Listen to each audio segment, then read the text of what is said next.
Once upon a time, there was a beautiful young lady named Natalie.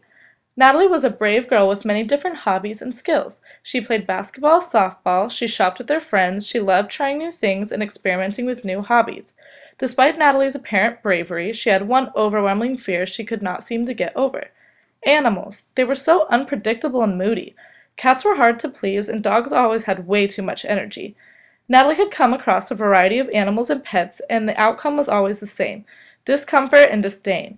One evening, Natalie was at home with her mother. Her mother happened to be contemplating getting a dog and was searching the internet for adoptable puppies. Natalie walked into the room and froze. "There's no way we're getting a puppy in this house," she said, and with that she stormed out of the room. Natalie's mother decided it was time to do something about this irrational fear of Natalie's. She began to do a little research and planning a day trip for the following day. The next morning, Natalie awoke and dressed for the surprise trip, just as her mother had instructed.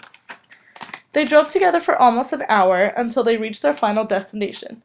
Natalie stepped out of the car into the fresh farm hay under her feet and the country winds blowing through her hair.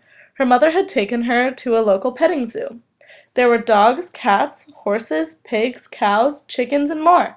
At first Natalie was outraged. How could her mother do this to her? But then she thought of how much her close friends loved their pets and decided to give it a try.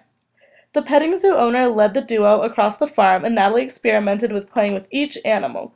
It took a lot of mental toughness, but she even pet the horses, which had always terrified her the most due to their overwhelming size. She even named the large black pig Princess. Natalie began to realize that these animals were not so bad after all. There was nothing to be afraid of if she treats them how they deserve to be treated.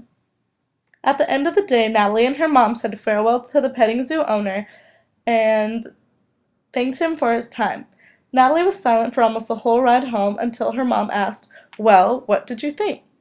Natalie broke into a huge smile. "I loved it. I guess I had never taken the time to get to know the animals. Thanks for taking me, Mom." Natalie's mom breathed a sigh of relief. Maybe she would get that puppy after all.